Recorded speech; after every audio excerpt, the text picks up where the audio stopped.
सहनाववतु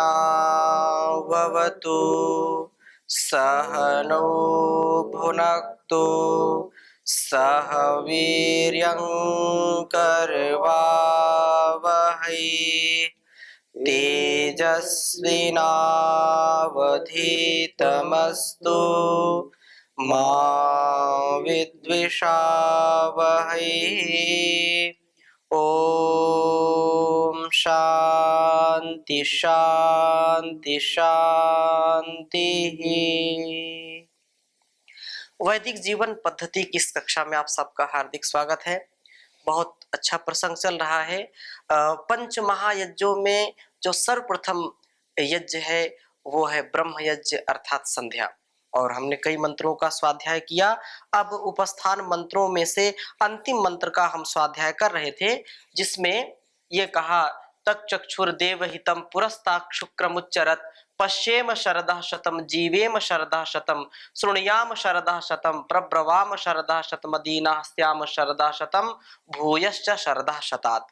प्रसिद्ध मंत्र है और इसमें बहुत अच्छी कामना की गई है। इसकी हम आगे चर्चा करते हैं। पिछली कक्षा में से किसी का कोई प्रश्न हो तो पूछिए। ओम स्वामी जी प्रणाम जी।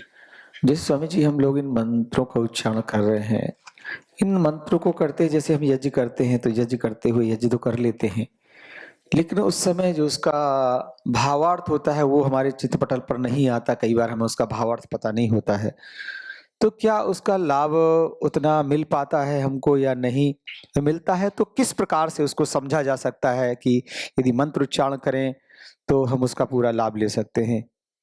मंत्र के विषय में अक्सर ये बात आती है कि मंत्र बोलना या उसके अर्थ को ना समझना तो उसका क्या लाभ मिलेगा नहीं मिलेगा। इसको ऐसे समझना चाहिए कि जिसमें यदि हमारी श्रद्धा है, हमारा विश्वास है, ये तो ऋषियों का और सभी विद्वानों का परम मत है कि मंत्रों का अर्थ जरूर आना चाहिए। इसमें कोई जो है दोहरी बातें नहीं है।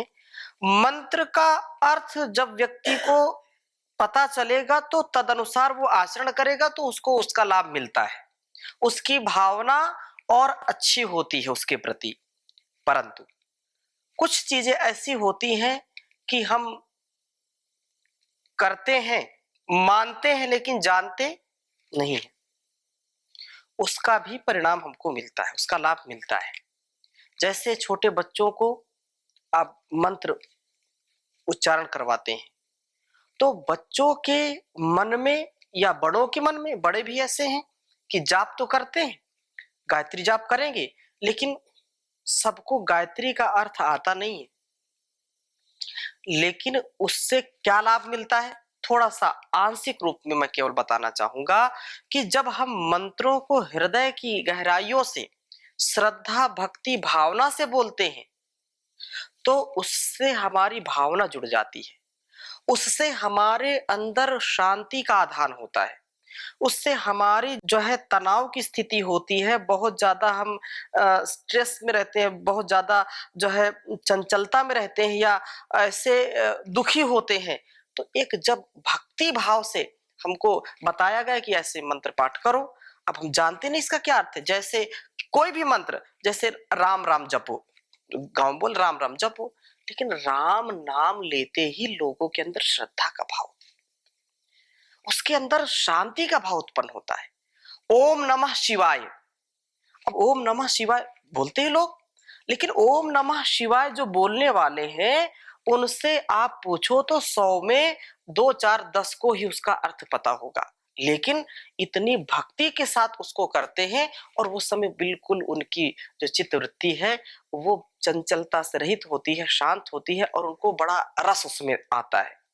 ऐसे ही मंत्रों का उच्चारण करना उचित है, लेकिन यदि अर्थ नहीं आता तो अर्थ के लिए हम पुरुषार्थ करें, अर्थ आना चाहिए। पूरा लाभ नहीं मिलेगा जो लाभ होना चाहिए, लेकिन फिर भी यदि भावना के साथ हम करते हैं तो कुछ हमको लाभ जरूर मिलते हैं। हमारी वाणी शुद्ध होती है, उच्चारण शुद्ध होता है और श्रद्धा उसके साथ जुड़ी है, तो वैसी जो गतिविधियां हैं, जो बुरे काम है, बुरी विचारधारा है, उससे हमको निजात मिलती है। एक प्रश्न और था स्वामी जी, जी जैसे हम संस्कृत भाषा में इन भाषाओं को हम जानते हैं, जी कई अन्य देशों में संस्कृत भाषा नहीं है या दूसरे धर्म के लोग जिन्हें धर्म कह देते हैं, वो संप्रदाय हैं, जी वहां पर संस्कृत भाषा तो नहीं है, जी लेकिन भाव उनका लगा हुआ है वो दूसरी और लैंग्वेजेस में है, जी तो क्या उनको वो लाभ नहीं मिलता होगा? जरूर मिलता है, क्योंकि ईश्वर भाषाओं से ऊपर है। ठीक है, उसको भाषा की आवश्यकता नहीं है, वो भाव का भूखा है, अर्थात उसको भाव चाहिए, भाव की प्रधानता होनी चाहिए। ऐसे यदि हम भाषाओं को नापने तोलने लगे कि भाषा को ही हम बोले तभी वो हमारी प्रार्थना सुने, तो बेचारा गूंगा व्यक्ति तो कभी प्रार्थना करने का अधिकारी ही नहीं है, उसकी तो जुबान ही नहीं है, उसकी तो कोई भाषा ही नहीं है। इसलिए मनुष्य का कर्तव्य उसको हृदय से, क्योंकि हृदय गुफा वो आत्मा में प्रेरणा देता है, आत्मचिंतन से उसको हम प्राप्त कर सकते हैं, इस जुबान से प्राप्त नहीं कर सकते। यद वाचा न अभ्युतम येन वागभ्युद्यते तदेव ब्रह्मत्वम विद्धि, है? तदेव ब्रह्मत्वम विद्धि। ये जो संसार में लोग अन्य लोग अपनी अपनी दुकान चलाते हैं, उचित नहीं, लेकिन मैं इसके साथ एक बात और जोड़ना चाहता हूं, ये संस्कृत भाषा दैवी भाषा है, देवों की भाषा है और सभी भाषाओं की जननी है। इसलिए इसकी जो वैज्ञानिकता है, इसका जो प्रभाव है, अन्य भाषाओं का प्रभाव नहीं है।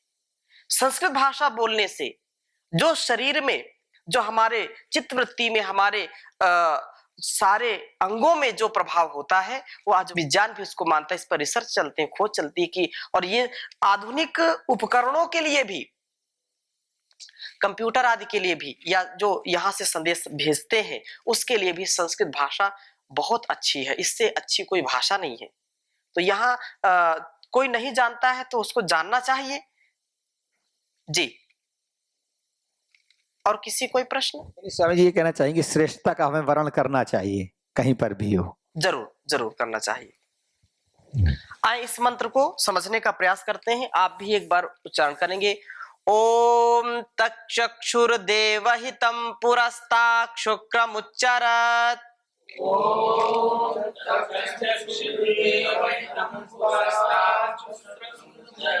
पश्येम शरदः शतं जीवेम शरदः शतं शृणुयाम शरदः शतम्।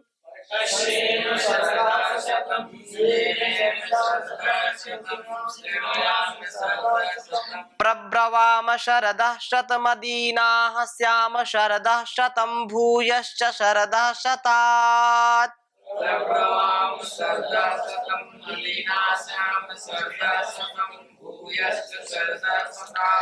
अब इसको हम समझने का प्रयास करते हैं।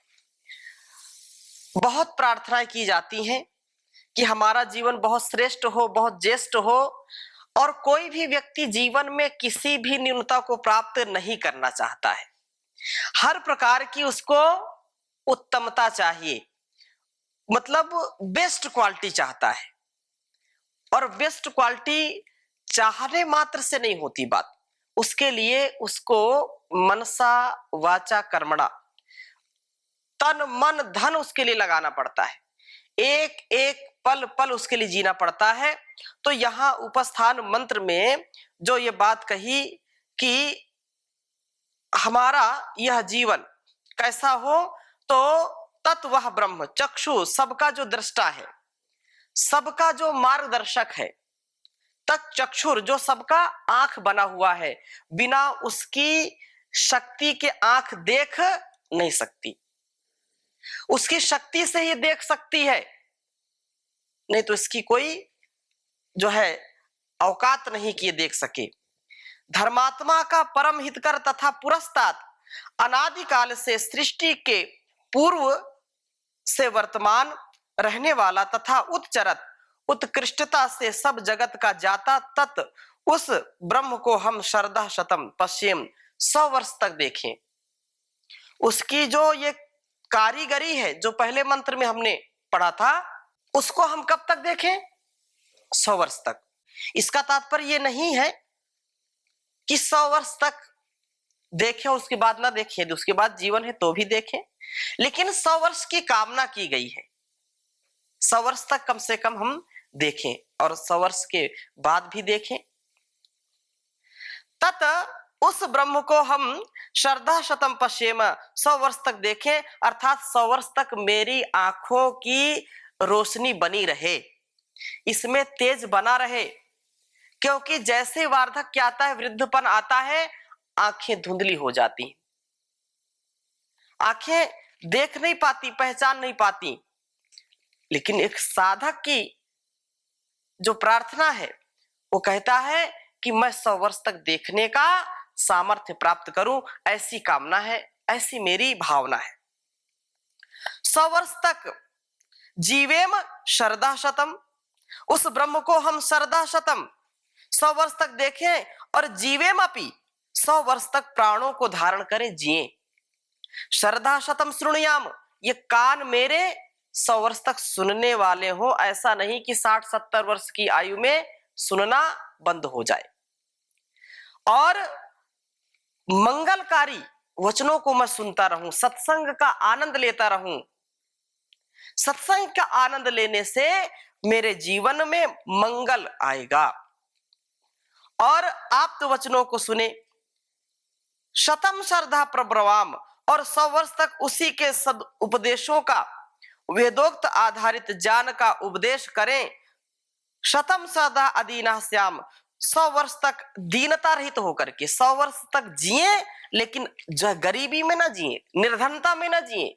वयम श्याम पतयो रईणाम, हे परम पिता परमेश्वर, हम धन ऐश्वर्यों के स्वामी हो में, उसके लिए पुरुषार्थ करना, उसके लिए सेवा सत्कार से दूसरों का भी हित करना।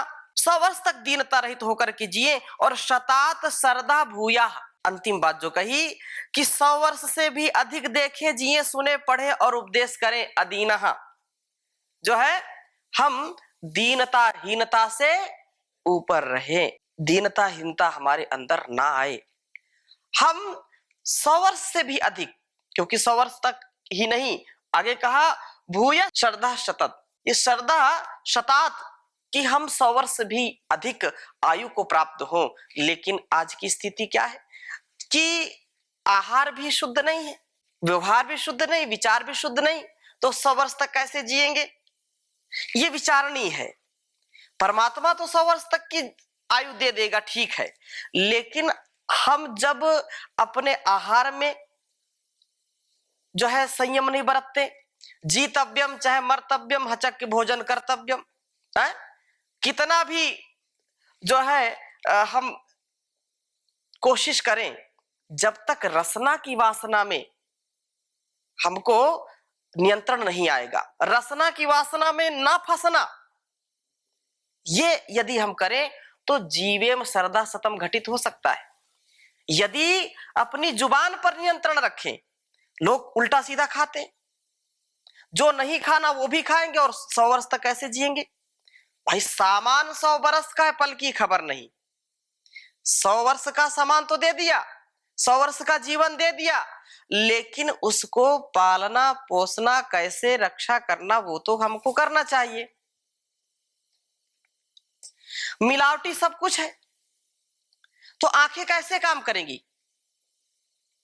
लोग मिलावटी चीज खाते हैं, कोई शुद्धता रही नहीं, कोई पवित्रता रही नहीं, हर विचारों में मिलावट है, आहारों में मिलावट है, तो 100 वर्ष तक जीने की कैसी कामना कर सकते हैं? ईश्वर दे भी देगा तो वो जीवन हमारे लिए बड़ा कष्टकारी होगा।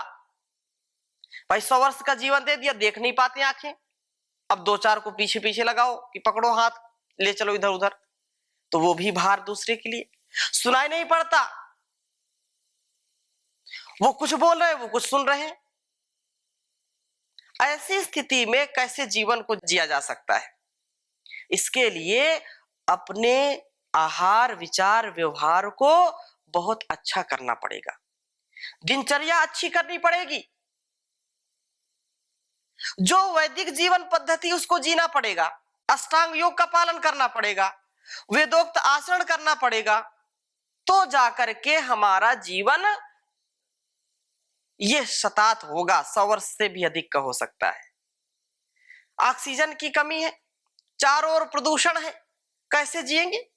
वायु में मिलावट, जल में मिलावट, अन्न में मिलावट, तो कैसे जीवन को 100 वर्ष तक जी सकते हैं? जमाना है मिलावट का, मिलावट खूब होती है, बची ना कोई चीज खालिस की बीजों में मिलावट है। ये धुंधली आंख हिलते दांत यूं फरियाद करते हैं कि अंजन में मिलावट है, मंजन में मिलावट है।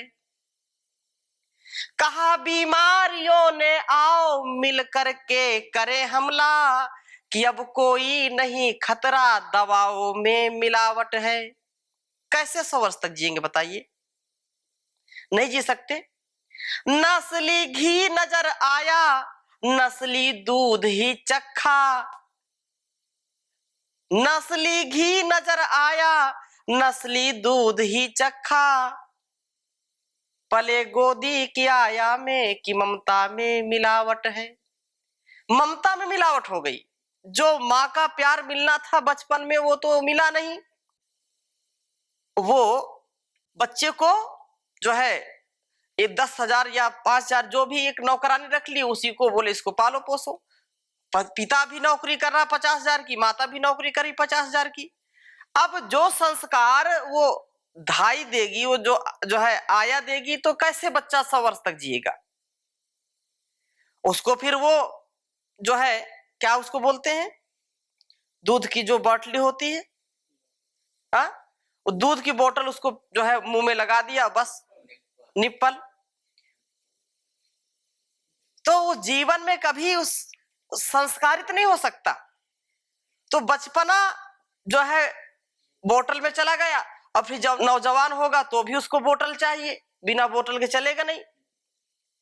और जब नौजवानी में बोतल को जो है उसका यूज करेगा, तो बुढ़ापा कैसे बिना बोतल के रह सकता है? फिर हॉस्पिटल का बोतल चढ़ेगा उसके।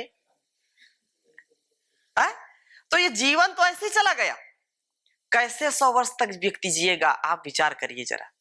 ये हंसने की भी बात है और ये सोचने की भी बात है, ये चिंतन करने की भी बात है कि जीवन ऐसे थोड़े 100 वर्ष तक जिएंगे।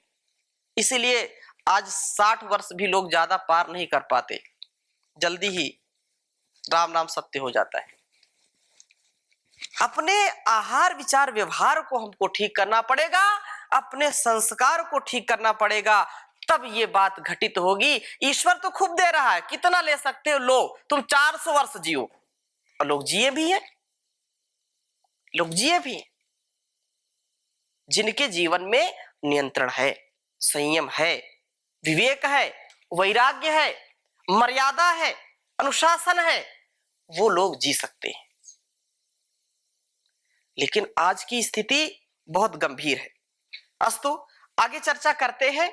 प्रभु की सर्वज्ञता और सत्ता, उसकी व्यवस्था एवं सर्वशक्तिमत्ता का तथा प्रतिपल हम पर हो रहे उस उपकारों का यथार्थ जायजा लेने और उसके सानिध्य का सुख अनुभूति कर लेने के बाद जो है हम उसकी उत्कृष्टता की जो स्थिति है उसमें हम अपने आप को श्रद्धा पूर्वक लगा सकते हैं। एक एक जो हम यहाँ जो प्रार्थना की गई है, वो निश्चित रूप से यदि हम इस पर जागरूक नहीं होंगे, उसकी व्यवस्था है कि आप योग करो, प्राणायाम करो, वेदों का उपदेश है, शास्त्रों का उपदेश है, दर्शनों का उपदेश है। आप योग के माध्यम से, प्राणायाम के माध्यम से आप जीवे में श्रद्धा शतम की जो है जो उक्ति है उसको चरितार्थ कर सकते हैं। ये ईश्वर की वाणी है कि तुम ऐसा जीवन जीने की कामना करो, और कामना करने मात्र से काम नहीं होता। कोई व्यक्ति जो है चिल्लाता रहे रसगुल्ला रसगुल्ला, तो उसका मुंह मीठा होगा क्या? वो कोई भी लड्डू लड्डू कहता रहे, लड्डू लड्डू का जाप करता रहे, मुंह मीठा होगा क्या? अरे लड्डू की दुकान पर जाना पड़ेगा, और या तो लड्डू बनवाना पड़ेगा घर में, तभी तो मुंह मीठा होगा। इसलिए चिल्लाने मात्र से, कहने मात्र से नहीं, उसके लिए जीना पड़ेगा, नहीं तो स्थिति खराब होगी। बहुत भर्तरी भी इस पे लिखते हैं। गात्रम संकुचितम गतिर्विगलिता भ्रष्टा च दान्तावलिर् दृष्टिर्नश्यते वर्धते बधिरता वक्त्रं च लालायते वाक्यं नाद्रियते च बान्धवजनो भार्या न शुश्रूषते हा कष्टं पुरुषस्य जीर्णवयसः पुत्रोऽप्यमित्रायते पुत्रोऽप्यमित्रायते। ये संसार में जो कोई भी आता है उसको वृद्धापन जरूर सताता है। ये अवस्था है, ये परमात्मा की व्यवस्था है। इस व्यवस्था को कोई काट नहीं सकता, कोई झुठला नहीं सकता। लेकिन ये अंग हमारे शिथिल ना हो, जो कामना की गई वो यदि हम जागरूक रहेंगे तो अंत समय तक आंखों की, कानों की, नासिका की, जिह्वा की और सारे अस्तित्व की जो स्थिति है वो अच्छी बनी रहेगी। नहीं तो फिर आशा तो जाएगी नहीं, अंग तो सब चले जाएंगे, दांत भी झड़ जाएंगे, आंखों की रोशनी भी चली जाएगी। लोग समझते नहीं है चतुराई पूर्वक, बड़े चातुर्य ढंग से कि ये उसके इशारे को समझते नहीं कि अब तो कुछ कर लो। कान से सुनाई नहीं पड़ रहा है फिर भी उसके इशारे को नहीं समझ रहे हैं कि अब तो कुछ कर लो, थोड़ा समय बचा है। कान की मशीन लगा करके खुराफा शुरू करते। आंखों से दिखाई नहीं पड़ने लगा धीरे धीरे तो भी नहीं समझते, वो हाई पावर का चश्मा लगा करके खुराफा शुरू करेंगे। ये सारे संकेतों को समझ करके ईश्वर की व्यवस्था को हमको समझना चाहिए कि हमको कैसा जीवन जीना है।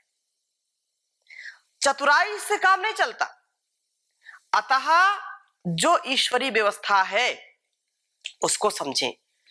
ये भोगों का कोई अंत नहीं है, आशाओं का, इच्छाओं का कोई अंत नहीं है। अंग गल जाएंगे, सड़ जाएंगे, लेकिन इच्छाएं कभी भी गलती सड़ती नहीं है, ये बढ़ती रहती हैं। आचार्य शंकर भी कहते हैं अंगम गलितम पलितम मुंडम दशन विहीनम जातम तुंडम वृद्धो याति गृहीत्वा दंडम तदपि न मुंचत्याशा पिंडम भज गोविंदम गोविंदम भज मूढ़मते। अंगम गलितम पलितम मुंडम, अंग बिल्कुल गल गए, बिल्कुल सिकुड़ गए। छाती जो बिल्कुल चौड़ी होकर के चलते थे वो भी सिकुड़ गए, उभरा सीना सिकुड़ गया और लाठी लेकर के चल रहे हैं। अंगम गलितम, सारे अंग शिथिल हो गए। पलितम मुंडम, सारे बाल सफेद हो गए। अंगम गलितम पलितम मुंडम दशन विहीनम जातम तुंडम वृद्धो याति गृहीत्वम। ये सारा जो अस्तित्व है इसमें जो है व्यक्ति जब तक जागरूक नहीं होगा वो इस से कभी ऊपर नहीं उठ सकता। वो धाराशायी होगा, पतित होगा, कोई माई का लाल बचा नहीं सकता उसको। अतः यदि जीवन में हमको ये जीवेम शरदा शतम की भावना उत्कृष्ट करनी है, इसको उठाना है, तो हमको ऊपर उठना पड़ेगा अपने काम से, क्रोध से, लोभ से, मोह से। ये बहुत ऐसे कारण हैं जो हमारी आयु को घटाते हैं। पल पल एक व्यक्ति ऐसा भी जो बिल्कुल अच्छा है और उसको तनाव आ गया, उसके बाल सफेद हो गए बहुत जल्दी। ये वैज्ञानिक कारण है। बहुत ऐसे जो सेल्स हैं ऐसे हमारे आवेगों से मर जाते हैं, हमारी जीवनी शक्ति को घटाते हैं। हृदयाघात होता है। क्यों? क्योंकि हमको आनंद में, सुख में, मजे में रहने का अभ्यास है। यदि हम द्वंद्व सहनम तपह की भावना को आत्मसात करेंगे तो कितना भी आए कष्ट, वो सारे कष्ट नष्ट होते हैं। कभी भी व्यक्ति को हताश निराश नहीं होना चाहिए। संसार में सतत ये आना जाना लगा रहेगा, सुख दुख लगा रहेगा, अमीरी गरीबी लगी रहेगी, लेकिन वो अपने वसूलों से, अपने जो संकल्प है, अपनी जो मर्यादा है, अपना जो अनुशासन है, अपना जो संयम है, उससे कभी भी व्यक्ति को विचलित नहीं होना चाहिए।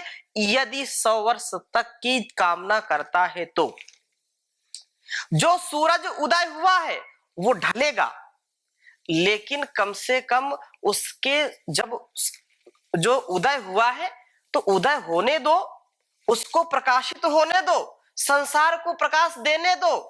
उसके सामने अज्ञान के, क्रोध के, अहंकार के, अधर्म के, अन्याय के बादल को मत आने दो। यदि सूर्य उदय हुआ है तो उसको अपना काम करने दो। कहने का आशय, यदि तुम्हारा जन्म हुआ है तो इस जन्म की सार्थकता अवश्य होनी चाहिए। ऐसा नहीं कि जन्म लिया और मर के चले गए, कोई लाभ नहीं है। ऐसे तो कितने हजारों लाखों करोड़ों कीट पतंग जन्म लेते हैं और मर जाते हैं, कोई कुछ होता है क्या? नहीं होता। इसलिए उन्हीं का जीना और उन्हीं का जाना जाना जाता है संसार में, जो इस संसार में कुछ दे करके जाते हैं। लेकर के तो बहुत लोग चले जाते हैं, लेकिन कुछ दे करके जो जाते हैं उन्हीं का जाना और जीना बहुत अच्छा माना जाता है। तो अभी हमारे जाने का अर्थात कक्षा का समापन यहीं पर कर रहे हैं। शेष चर्चा अगली कक्षा में करेंगे। बहुत अच्छा यह प्रसंग है। ओम शांति शांति शांति।